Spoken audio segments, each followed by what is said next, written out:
আসসালামু আলাইকুম। প্রিয় দর্শক, অন্য মঞ্চের আলাপ চাইতায় আপনাদের সকলকে আমন্ত্রণ জানাচ্ছি। আসসালামু আলাইকুম রহমতুল্লাহ বারাকাত। এই মুহূর্তে আপনার যারা আমার কথা শুনছেন বা পরবর্তীতে যারা শুনবেন, তাদের সকলকে আমার প্রাণ ঢালা অভিনন্দন ও শুভেচ্ছা রইল। আজকে আপনারা পত্রিকার বিভিন্ন নিউজ দেখতে পাচ্ছেন এবং বিভিন্ন ফটোকার্ড দেখতে পাচ্ছেন যে আমাদের সেনা প্রধান ইন্ডিয়াতে যাচ্ছে। আমার থাম্বেলটা দেখেও বুঝতে পারছেন যে এই বিষয়টা নিয়ে আলোচনা করে সেনাপ্রধান ইন্ডিয়া যাচ্ছেন। তো ইন্ডিয়াতে যাচ্ছেন আসলে হচ্ছে যে ইন্ডিয়াতে 14 তারিখ থেকে 17 তারিখ পর্যন্ত সম্ভবত একটা সম্মেলন আছে, যেটা হচ্ছে যে বিশ্বের যেই 30টা দেশ থেকে শান্তিরক্ষী মিশনে সৈন্য যায় তাদেরকে নিয়ে একটা বিশাল সম্মেলনের আয়োজন করেছে। সেটার হোস্ট হচ্ছে যে ইন্ডিয়া। তো সেই হিসাবে আপনার বিভিন্ন দেশের সেনা প্রধানরা যেহেতু আসবেন বা বড় বড় অফিসাররা আসবেন, সেহেতু আমাদের দেশের সেনা প্রধানও ইন্ডিয়াতে যেতে পারেন। তো পারেন বলছে এই জন্য যে এখন এটা আসলে বিচার বিবেচনা করবে ইন্ডিয়ান গভর্নমেন্ট, শুধুমাত্র বাংলাদেশের ক্ষেত্রে যে ইন্ডিয়ার গভর্নমেন্ট আমাদের এই সেনা প্রধানকে আসলে যেতে দিবেন কিনা, যেতে দিবেন কিনা বলতে মানে ওনার ইন্ডিয়াতে আসতে দেবেন কিনা, নাকি ইন্ডিয়া নাকি বাংলাদেশকে বলা হবে যে সেনাপ্রধান ছাড়া অন্য কাউকে পাঠাও। দুটার যে কোনো একটা কিছু ঘটতে পারে। সরকার এখানে সবচেয়ে বড় ব্যাপার হচ্ছে যে বর্তমান ইউনিসীয় গভর্নমেন্টের দখলদার সরকার, তারা কি করবে?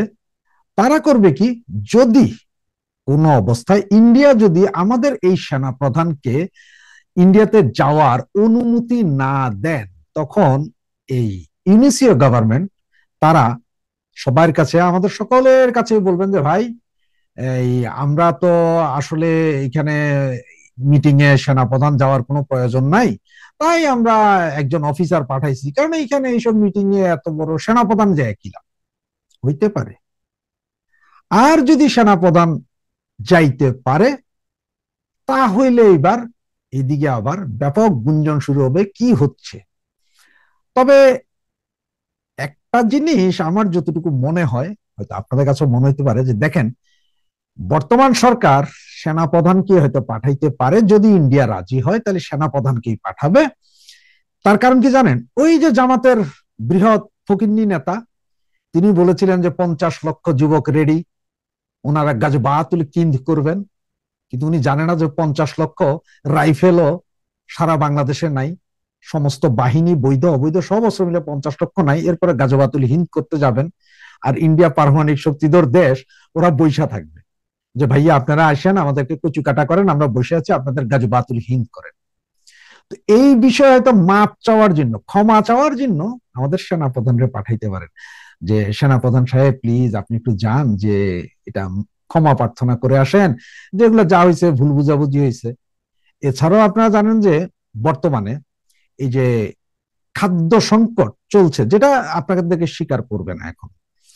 তার কারণ হচ্ছে যে শেখ হাসিনার সরকারের সময়, আমাদের মাননীয় প্রধানমন্ত্রীর সময় খাদ্যের স্বয়ং সম্পূর্ণ হয়ে গেছিল আমাদের দেশ।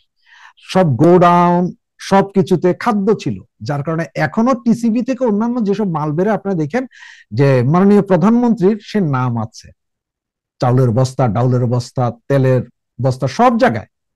সেটা আসলে শেষ হয়ে আসছে। শেষ 1 বছর যাবত তো কোনো আমদানি নেই, উৎপাদন নাই, আমদানি নেই, কোনো কিছুই নেই। সুতরাং এই খাদ্যদ্রব্য যখন শেষ হয়ে আসছে, এর মধ্যে ইন্ডিয়াও আপনার চাউল দিবে না, এটা আরো 3 মাস আগে বলছে। আমার একটা ভিডিওতে আছে 3-4 মাস আগে, যা আমি বলেছিলাম তখন। তখন অনেকে বলেছিলেন ফাউল কথা বলি। তো ওখান থেকে যেহেতু চাউল ডাল কিছুই দিবে না, এখন আমাদের মাননীয় খাদ্যমন্ত্রী, খাদ্য উপদেষ্টা, উনি কি বললেন জানেন? যে দেখেন, পার্শ্ববর্তী রাষ্ট্র তো আমাদেরকে দিচ্ছে না, চাউল দিবে না বলে দিয়েছে, আমরা বিভিন্ন জায়গা থেকে চিন্তা করছি আনার। এইরকম অনেকবার হয়েছে, অনেক জায়গা থেকে আনার চেষ্টা করেছে। ভিয়েতনাম প্রচুর দাম, যে চাউল ইন্ডিয়া 60 টাকায় দেয়, ভিয়েতনাম ওইটা 90 টাকায় দেয়। আপনাদের এক্সাম্পল বলতেছি, মায়ানমার তো আপনাদের দিবেই না। মায়ানমারের সেনাপ্রধান বলছে যে আপনাদের অফিসাররা সন্ত্রাসী গ্রুপগুলোকে উস্কানি দিয়ে, টাকা পয়সা, অর্থ, বন্দুক দিয়ে বার্মার ভিতরে পাঠাচ্ছেন গোলাগুলি করতে, রোহিঙ্গা ক্যাম্পে আপনারাই ট্রেনিং দেওয়াচ্ছেন, আপনাদের সেনাবাহিনী ভেতরে যাইয়া রোহিঙ্গা ক্যাম্পের ভেতরে যাইয়া গোলাগুলি করতেছেন, ক্যাম্প বলতে আরাকান রাজ্যে যাইয়া। সুতরাং মায়ানমারের সাথে একটা পেচকি আছে, এরপরে আনবেন কার থেকে? সমস্যা তো আছে। চাল উৎপাদনকারী দেশ আরো আছে, কিন্তু ইন্ডিয়ার চেয়ে সস্তায় কেউ দিতে পারে পাকিস্তান থেকে, পাকিস্তান তো নিজেই খাইতে পায় না। আর মুসলিম বিশ্বের সবচেয়ে বড় যেই জঙ্গি নেতা এরদোয়ান, উনি আটার জন্য এখন পায়ে ধরতেছে ইন্ডিয়ার। অবস্থা কিন্তু চতুর্দিকেই খারাপ। তো এখন আমাদের এই সেনাপ্রধান আসলে যাইতে পারেন কিনা, বা গেলে ওখানে কি হয়, কার কার পায়ে ধরেন উনি, এটা এখন দেখার বিষয়। আর অনেকেই এই মুহূর্তে বলা শুরু করেছেন যদি যায় হয়তো শেখ হাসিনার সাথে আলাপ হয়ে যেতে পারে, শেখ হাসিনাকে ফিরিয়ে আনার জন্য। আমি বলি, আওয়ামী লীগ আর শেখ হাসিনা এই সেনা ক্যাম্পের বা সেনাবাহিনীর কাঁধে ভর দিয়া আজ পর্যন্ত বাংলাদেশের রাজনীতিতে আসে নাই, সরকারও গঠন করে নাই। সুতরাং এইসব সেনাবাহিনী আর সেনাপ্রধানকে আওয়ামী লীগ 2 পয়সার দামও দেয় না, তাদের কাঁধে ভর দিয়ে আসতে হবে। আর এই বিএনপি জামাতে আপনাদেরও বলি, আপনারা এতদিন আমাদেরকে বলতেন না যে আমরা পুলিশ নিয়ে আসি, আমরা ছাত্রলীগ আওয়ামী লীগ পুলিশ বিহীন আসতে, আর এখন আপনারা 36 দল মিলে এক হয়েছেন, পুলিশ বিডিআর তো আছে, লগে আবার সেনাবাহিনীকেও নিছেন। এখন আপনাদেরকে একটা ওপেন চ্যালেঞ্জ দেই, পুলিশ থাকুক, সেনাবাহিনীকে ফিরে যেতে বলেন, এরপর আপনারা কয়দিন টিকেন। আর আমার ছাত্রলীগের ভাই বোন, যুবলীগের ভাই বোন, আওয়ামী পরিবারের ভাই বোনকে কি বলো জানেন? আসলে ওই পুলিশ মারলে কোনো মামলা হবে না। তার কারণ হচ্ছে এর আগে 3,500 পুলিশ মাইরা ফেলাইছে, সেটার ইন্ডিমিউনিটি পাইছে। এরপরও পুলিশের শিক্ষা নেই, পুলিশ বরং আমরা পুলিশ হত্যার বিচার চাই। পুলিশ এখন আমাদের এই হত্যা করে জায়গায় জায়গায়, পুলিশ এখন আমাদের এই বাধা দেয়, আমাদের এই ধরে। পুলিশ তার ভাই বোন বন্ধু যারা মরছে তাদের প্রতি তাদের কোনো সিম্পিতি নেই। তারা হচ্ছে যে কারাপ্টেড পুলিশ। পুলিশ যেমন কারো মা বাবা ভাই বোন হয় না, পুলিশ কারো বন্ধুও হয় না, এটা একটা কথাই আছে না। সে পুলিশ মারলে কোনো কিছুই হবে না, পুলিশ মারলে কোনো ইয়ে নাই। কারণ হচ্ছে যে ওই যে কচি খাইলে গুণা আছে, জুনা খাইলে গুণা নাই, হুজুরেরা বলে না, ঠিক ওই রকম। অন্য কাউরে মারলে আপনার মামলা খাইতে পারেন, পুলিশ মারলে মামলা নাই। আর যারা হত্যা মামলা টামলা খাইছেন তাদের অবস্থা এখন আমি কি বলবো, যে বর্তমানে বাংলাদেশে চুরির মামলা যদি হয় আপনার বিরুদ্ধে, আপনি চিন্তার বিষয় যে চুরির মামলা হয়েছে, এটা একটা চিন্তার বিষয়। কিন্তু হত্যা মামলা এটা ভাই মুড়ি মুরগি হয়ে গেছে, এই মামলা দিতেই থাকুক, কিচ্ছু হবে না। জয় বাংলা। পত্রিকাটি বলছে দলটির শীর্ষ ও মধ্যম সারির অন্তত 2000 নেতাকর্মী অর্থাৎ আওয়ামী লীগের তারা কলকাতা থেকেই অন্তর্বর্তী সরকার হটানোর মিশনে নেমেছেন এবং এসব হচ্ছে শেখ হাসিনার মাস্টার প্ল্যান অনুযায়ী। পত্রিকাটি লিখছে ইউনূস ক্ষমতায় থাকলে আওয়ামী লীগ এদেশে রাজনীতি করতে পারবে না, এমনকি শেখ হাসিনাও ফিরতে পারবেন না। এজন্যই ক্ষমতা ফিরে পাওয়ার প্রত্যাশা বাদ দিয়ে নতুন টার্গেট নিয়ে নেমেছে আওয়ামী লীগ। আমি তো মনে করি যে 5 আগস্ট দিল্লি যাওয়ার সময় বিমানে যখন তিনি ছিলেন তখন থেকেই আসলে তিনি এমনটি ভাবতে শুরু করেছেন। কারণ একজন রাজনীতিক তো এমনটাই ভাববেন, এটাই স্বাভাবিক বলে আমার মনে হয়। কারণ এটা বুঝতে রকেট বিজ্ঞানী হওয়ার প্রয়োজন নেই। প্রতিবেদনটি বলছে আওয়ামী লীগ চায় ইউনূস সরকারকে হটিয়ে নতুন সরকার গঠন করতে। এটি খুব চমৎকার একটি তথ্য। এই তথ্য যদি সত্যও হয়, ইউনূসকে হটিয়ে কার নেতৃত্বে সরকার গঠন করবে আওয়ামী লীগ, এটি জানতে ইচ্ছে করে। অন্য কোনো দলকে কেন বিশ্বাস করবে আওয়ামী লীগ? সুযোগ পেলে নিজেরাই তো আসলে সরকারে বসতে চাইবে, তাই নয় কি? কিন্তু সংবাদটি বলছে আওয়ামী লীগ অন্য কাউকে ক্ষমতায় বসাবে। এমন অদ্ভুত বয়ান আসলে কেন তৈরি করা হচ্ছে এটি বুঝতে পারছি না। মহানগর আওয়ামী লীগের শীর্ষ এক নেতার নাম উল্লেখ না করে এই প্রতিবেদনে বলা হয়েছে প্রয়োজনে আরেকটি 111 সৃষ্টি হলেও সমস্যা দেখছে না আওয়ামী লীগ। নাম না জানানো ওই নেতার বরাতে বলা হচ্ছে আগামী ফেব্রুয়ারিতে নির্বাচনের আগে একটি অস্বাভাবিক পরিস্থিতি তৈরি করে ইউনূসকে বাদ দিয়ে বিএনপি, জামাত, এনসিপি সহ অন্যান্য রাজনৈতিক দল থেকে 25 থেকে 30 জন মতো নিয়ে একটি সরকার গঠন করলে এই সংকট নিরসন হতে পারে। পত্রিকাটি বলছে এটি আওয়ামী লীগের পরিকল্পনা। এখন আমি দেখি এখানে আমার মনে কয়েকটি প্রশ্ন যাচ্ছে, আমি 1 2 3 4 করে দেখি কয়টি জানাতে পারি আপনাদেরকে। এতে আওয়ামী লীগের কি লাভ? বলা হচ্ছে ওই সরকারে, মানে যে সরকারটি তারা করবে, এনসিপির সদস্যও থাকবে, জামাত থাকবে, বিএনপি থাকবে। তাহলে তারা কি চাইবে শেখ হাসিনা আবার বা এত তাড়াতাড়ি বাংলাদেশের রাজনীতিতে পুনর্বাসিত হন বা ফেরত আসেন, এটি কি তারা চাইবে?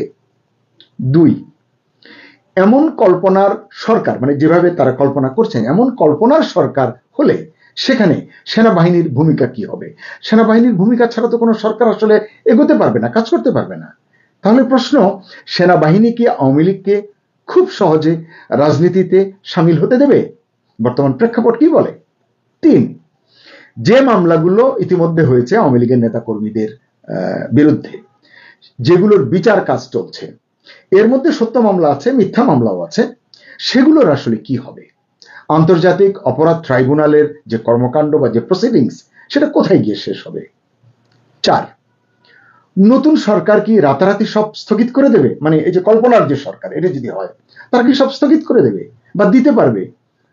তর্কের খাতিরে ধরে নিচ্ছি এমন কোন সমঝোতা যদি হয়ও, মানে সম্ভাবনা নেই বললেই চলে, এটি আমার মত, সাধারণ মানুষ আসলে বিষয়টিকে কিভাবে নেবে?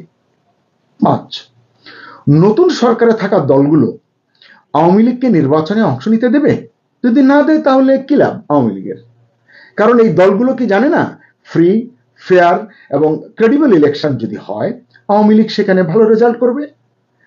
আসলে উত্থাপিত বিশ্লেষণটি, এটি নিয়ে আরো অনেক প্রশ্ন মনে জাগে, কিন্তু আমার কাছে কেন যেন মনে হচ্ছে এটি একটি দুর্বল গল্প কথা বা বিশেষ কোনো মহলের স্বার্থে রচিত একপেশে স্ক্রিপ্ট। এটি আমার ব্যক্তিগত অভিমত। কারণ আমরা দেখছি যে আওয়ামী লীগ রাজপথে ইতিমধ্যেই সক্রিয় হতে চেষ্টা করছে, দল হিসেবে তারা ফেরার চেষ্টা করবে, এটাই স্বাভাবিক। তাদের দোষ ত্রুটি কি আছে না আছে এটি ক্ষমতাসীন সরকার বুঝবে, আইন আদালত বুঝবে, কিন্তু তারা এটি চেষ্টা করছে, এটি আমরা দেখছি। দৈনিক নয়াদিগন্ত লিখছে আওয়ামী লীগ 2006 সালের 28 অক্টোবরের মতো, অর্থাৎ সেই লগি বইটার যে মানে আন্দোলন করেছিল আওয়ামী লীগ, ওই রকম একটি ভয়াবহ পরিস্থিতি তৈরি করতে চায় আওয়ামী লীগ, যাতে অন্য কেউ ক্ষমতা নিতে বাধ্য হয়। তখনকার প্রেক্ষাপটে মনে করুন। এখন আপনার কি মনে প্রশ্ন যাচ্ছে না যে এই অন্য কেউটা কে? সেনাবাহিনী? পত্রিকাটি বলেছে পাহাড়ে যেমনটা সেনাবাহিনী ও সেখানকার মানুষের মধ্যে অতি সম্প্রতি যে সংঘাত হলো, যে তুমুল সংঘাত হয়েছে, এরকম ইস্যু তৈরির নাকি প্ল্যান করা হয়েছে পত্রিকার বক্তব্য অনুযায়ী। এজন্য কোটি কোটি টাকা লগ্নিও করা হচ্ছে, যাতে দেশে একটা গৃহযুদ্ধ পরিস্থিতি তৈরি হতে পারে। প্রতিবেদনে আরো বলা হয়েছে গত বছরের 5 আগস্টের পর জুডিশিয়াল কুর পরিকল্পনা, তারপরে এটি যখন ব্যর্থ হয়ে গেছে, তারপরে গ্রাম পুলিশের আন্দোলন, আনসারদের আন্দোলন, পোশাক শ্রমিকদের অসন্তোষ, সরকারি বেসরকারি চাকরিজীবীদের আন্দোলন, মানে এরকম অনেক আন্দোলন হয়েছে যেটিকে সরকারের তরফ থেকে প্রতি বিপ্লবের চেষ্টা বলা হয়েছে। এবং এই প্রতিবেদনও সেটি বলছে সব প্ল্যানই নাকি করেছে বাংলাদেশ আওয়ামী লীগ। এমনকি পাড়ায় মহল্লায় যে বিভিন্ন সংঘাত সংঘর্ষ হয়েছে বা হচ্ছে, সেটার পেছনেও নাকি কলকাঠি নাড়ছেন আওয়ামী লীগের শীর্ষ পর্যায়ের নেতারা। হতেও পারে, নাও হতে পারে, আমি জানি না। তবে আমি যদি এই বয়ানটা মেনেও নেই, তাহলে কি দাঁড়ায়? কারণ আমরা দেখছি যে এই যে জুডিশিয়াল কু, তারপরে আনসারদের বা বিভিন্ন এই যে আন্দোলনের কথা বলা হয়েছে, প্রতি বিপ্লবের কথা বলা হয়েছে, এটি যখন হয়েছে তখন এই সরকারের একেবারে শুরুর দিকে ইউনূস সরকার, তখন আপনারা নিশ্চয়ই জানেন যে অত্যন্ত নড়বড়ে ছিল, কেবল ক্ষমতার রুচি তারা শক্ত হাতে ধরতে শুরু করেছিল। তখনই যদি তারা এসব কুপরিকল্পনা বানচাল করে দিতে পারে, এবং করেছে, এই প্রতিবেদনও কিন্তু এটি বলা হয়েছে।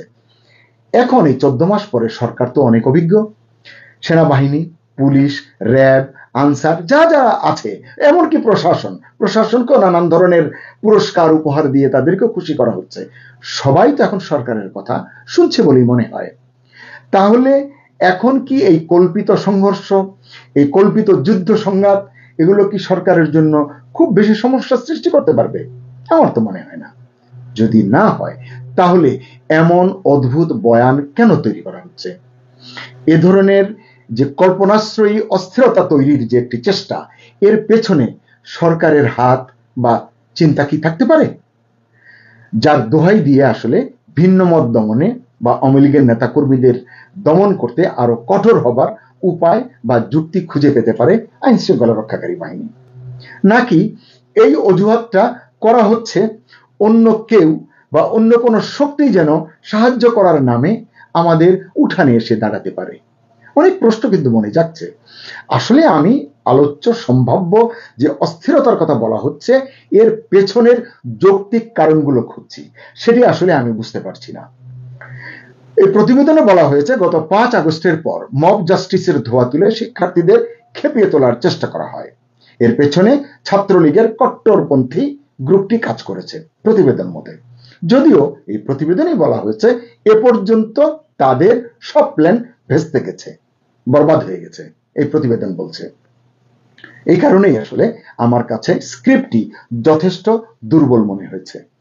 গত 14 মাসে মব কিভাবে হচ্ছে, কিভাবে হয়েছে, কারা এটি করছে, দেশের গণমাধ্যমেই কিন্তু এ সংক্রান্ত সচিত্র প্রতিবেদন লিপিবদ্ধ আছে। এই বিবরণ আপনারা চাইলেই চেক করতে পারেন।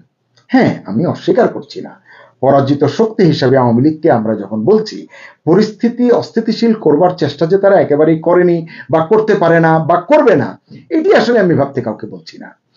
কিন্তু আমি বলছি যে যা এই পর্যন্ত করেছে সরকার, তো সেগুলো সফলভাবেই ম্যানেজ করেছে এবং এই প্রতিবেদনেও আসলে এটি স্বীকার করে নেওয়া হয়েছে। তাহলে এমন একটি প্রতিবেদন তৈরির আসল উদ্দেশ্যটা কি এবং এই সংক্রান্ত সরকারের গোয়েন্দা সূত্রের খবর কি?